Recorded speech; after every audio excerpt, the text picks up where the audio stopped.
Characters meet grisly ends in all kinds of ways in contemporary gaming, and with sophisticated narratives and characterizations, some of these losses can really sting. As a result, we may flinch at some of the more visceral deaths, but when developers inflict them on innocent characters rather than dastardly foes who deserved them, quote unquote, well, it's a different matter entirely. So with that in mind, I'm Josh from WhatCulture.com, and these are 10 video game characters who got undeservedly brutal deaths. Number 10, KRATOS' family, God of War. God of War's Kratos is fueled by one thing and one thing only in the original trilogy: revenge. The vicious soldier is out to destroy the God of War Ares in the first game, after his family were brutally killed by the tyrant while he was out fulfilling his murder orders. Now yeah, it is cliche at this point in fiction to fridge all the women in a man's life to give him motivation, but that doesn't stop these deaths from being undeservedly brutal. Kratos might be a dodgy dude, but his wife and daughter did nothing wrong, and to see them cut down remains tragic as the series wears on. By the third game, yeah, he might be on more of a power trip than a revenge kick, but the effects of these killings still haunt the character.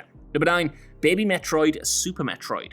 As franchise fans will know, there's absolutely no love lost between Samus and the Metroids. She's ice-beamed and rock-shattered countless numbers of these angry critters, but there's one she absolutely couldn't kill, one that seemed to accept her as its mother. In Super Metroid, Ridley steals away with the little critter at the very beginning, and it has developed to a vast size by the time Samus encounters it again. However, in a move entirely uncharacteristic of its belligerent species, it withdraws from attacking her and then flees. It would ultimately die in a horrible heroic and horribly heroic fashion, absorbing the full force of Mother Brain's attacks, including the beast's ultimate beam, and then disintegrating before Samus's eyes. Now, Samus rarely has allies, and the fact that a Metroid took Mother Brain's full fury for her, combined with the implications the encounter had for her DNA with the X-Parasite in mind, made this one of the saddest moments in the series. Number 8, Aerith, Final Fantasy VII. This could be gaming's most devastating death, and that's no hyperbole. Since we first meet Final Fantasy VII's Aerith, a jostled flower seller in the slums of Midgar, we feel an affection for her, a liking for this good, pure, kind woman. As the hints pile up about her true nature as an ancient though, and her potential importance to the overarching fate of humanity, these feelings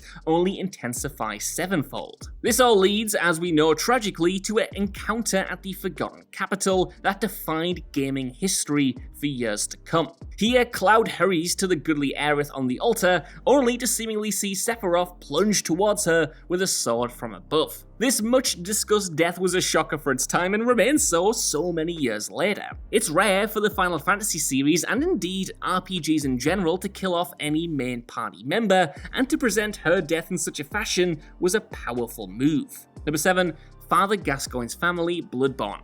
In the grim and gothic world of Bloodborne, generally speaking, nothing really ends well for anyone. The 3 different ending options for the player character each have their own sort of tragedy about them, and the few NPCs that can be saved either die, find no peace, or, in one memorable case, conceal a secret beasthood within themselves and slowly pick off other survivors. The first mandatory boss in the game though, Father Gascoigne, is a former hunter who has succumbed to the Scourge himself. He transforms shortly before his death, and piecing things together, the player learns that he appears to have killed his beloved wife Viola with no control of his actions. If you explored the first area thoroughly, you will have found a young girl and the small music box item. This, it's revealed, actually calmed Gascoigne so he could bring himself back somewhat to human form, but the unfortunate Viola did not have it with her at the time. The girl you meet is also revealed to be Gascoigne's daughter, who meets her end when she is consumed by the gigantic pig in the sewers while looking for a safe place to hide. Later in the game, Gascoigne's elder daughter learns of these family tragedies and, all depending on the player's choices, remarks that she has something to remember her sister by at least, that being the red messenger ribbon, red because it's stained with blood, that was dropped by the pig that ate her. It's all a horrible and tragic web to untangle, like, man, what a dark game. Number 6, Sam and Henry, The Last of Us. The Last of Us is a harrowing, emotional, and often tragic experience, which explores so much of the human experience behind what some may consider a cliched zombie apocalypse backdrop. The awful ends of brothers Sam and Henry are testament to this as well. At one point during the game, Ellie accompanies the siblings through a protracted siege sequence, while Joel battles to keep the encroaching hordes at bay with a mounted sniper rifle. The high-octane action is tempered by touching moments between the four survivors though, in which Ellie shares a very special toy with Sam, and Henry cooks and then bonds with Joel. Tragically, though, it all ends because Sam had actually been bitten in the previous siege, and when Ellie goes to wake him for breakfast one morning, she shrieks as he suddenly turned into the undead. A tormented Henry hesitates before shooting his brother, rescuing Ellie from his clutches. Joel then desperately tries to take the gun from him, but Henry turns it on himself in horror. It's a brutal shock in the midst of such a, well, by The Last of Us standards anyway, touching and tranquil domestic moment. Number 5, Great Grey Wolf Sith, Dark Souls. The Soulsborne games have a unique way of creating monstrous boss enemies that players still somehow pity. Bloodborne's Father Gascoigne is a fantastic example of this, but the iconic Great Grey Wolf Sith is on a similar plane of tragedy. Sith is actually found in the Artorias of the Abyss DLC of Dark Souls, which can make the eventual fight against the animal in the main game even more heartbreaking, as the player and animal recognize one another. The Great Beast in this moment does not want to fight the chosen undead, and the protagonist, in turn, is surely unwilling to fight Sith, but it proves a formidable opponent once the battle is joined, as the two inevitably have to fight. It's the small touches that make this such a tragic and heart-wrenching fight. The story of Artorias and Sith, the fact that Sith wields its master's sword, the cruelty of making this a mandatory boss fight in the first place, it's all brutal in an entirely different way. Number 4, FABIANA BRANCO Max Payne 3. Some characters meet ghastly ends simply because they were in the wrong place at the wrong time. FABIANA BRANCO, it seems, married the wrong man at the wrong time and paid the ultimate price for it. In Max Payne 3's A Vicious World, awful incidents wait around every corner, and they seem to follow the Brancos around in particular. FABIANA's high-profile husband, Rodrigo Branco, would himself be killed during an attack on his compound, and FABIANA was soon kidnapped afterwards by the fearsome Commando Sombra. Even Max Payne himself fails to save her from her clutches, even though that's literally his one job in the game. On discovering their whereabouts, brother-in-law Marcelo attempts to reason with the group and provide a ransom for her release. Payne, listening outside the building, knew just enough of the language to know that things were going south quickly, and so bursts in against far too many enemies, is quickly neutralized, and seems to then goad the kidnappers, like that's gonna help.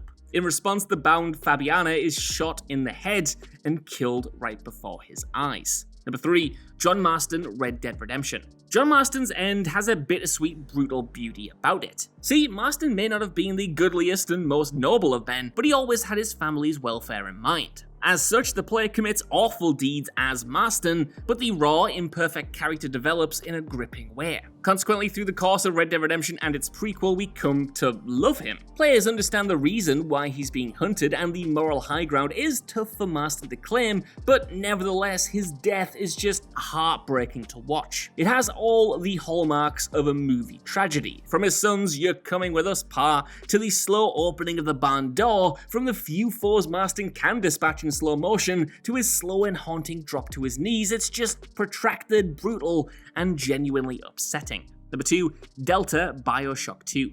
Much like the original BioShock, the player's choices throughout the second game have a big impact on the outcome. Several endings are available, and they're all very emotional in their own ways. The character of Delta, though, will inevitably perish at the end of the adventure, having been caught in an explosion while leading Eleanor to safety. The big daddies of BioShock may be dismissed as great lumbering bullet sponges, but the new insight the second game gives us into their creation and Delta's experiences made us truly care for this one. However, if the player opted to harvest the little sisters throughout the game, there's much worse to come, as Eleanor will drown her mother, viciously extract the atom from the dying Delta, who knew what she was about to do and desperately, weakly tried to stop her, and then emerge ready to let loose her wrath on the surface world. It is completely grim. Number 1, Evelyn Parker, Cyberpunk 2077. When you first boot up Cyberpunk 2077, it seems as though Evelyn Parker is going to be one of the main characters. She was featured heavily in all the trailers, and she's the person who kicks off the plot, coming to your character V with the opportunity to stage a heist and make a name for themselves. When the heist goes wrong and leaves a Keanu Reeves-shaped hole in your head though, she's one of your only leads to figure out what exactly happened. So you set about tracking her down, only to realize that she's actually suffered a worse fate than you. After the heist, her cyberware was hit with a virus that effectively left her body a husk. Her brain's still alive and aware, but unable to move the body. Even worse, the period after this saw her lumped with her sordid former employer who routinely sexually assaulted her, before he then sold her off to be tortured by another group. She went through so much that even when you do save her, she decides that she can't endure the pain and subsequently kills herself. It's a devastating ordeal and an undeservedly brutal end for this great character. So that's our list. I want to know what you guys think down in the comments below. What do you think about these characters' demises, and are there any interesting ones I missed off here? While you're down there as well, could you please give us a like, share, subscribe, and head over to WhatCulture.com for more lists and news like this every single day. Even if you don't though, I've been Josh, thanks so much for watching, and I'll see you soon.